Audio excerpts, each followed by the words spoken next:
दोस्तों ये लड़की एक मशरूम खाती है। उसके बाद इस लड़की का चेहरा कुछ इस प्रकार का हो जाता है।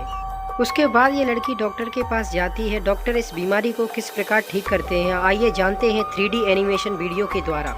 डॉक्टर एक चिमटी से पहले साफ करते हैं, फिर एक इंजेक्शन लगा देते हैं। उसके बाद डॉक्टर एक चिमटी की सहायता से फुंसियों को फोड़कर उनका मवाद निकालने लगते हैं। उसके बाद होठों को अच्छी तरह से साफ करते हैं, फिर एक एंटीसेप्टिक क्रीम लगा देते हैं जैसे कि आप वीडियो में देख रहे हैं। आगे बढ़ने से पहले हे माता रानी जो मेरे वीडियो को लाइक करे और चैनल को सब्सक्राइब करे उसका घर धन से भर देना। उसके बाद डॉक्टर मुंह को अच्छी तरह से साफ करते हैं, फिर उस लड़की का मुंह अच्छी तरह से साफ और अच्छा हो जाता है दोस्तों।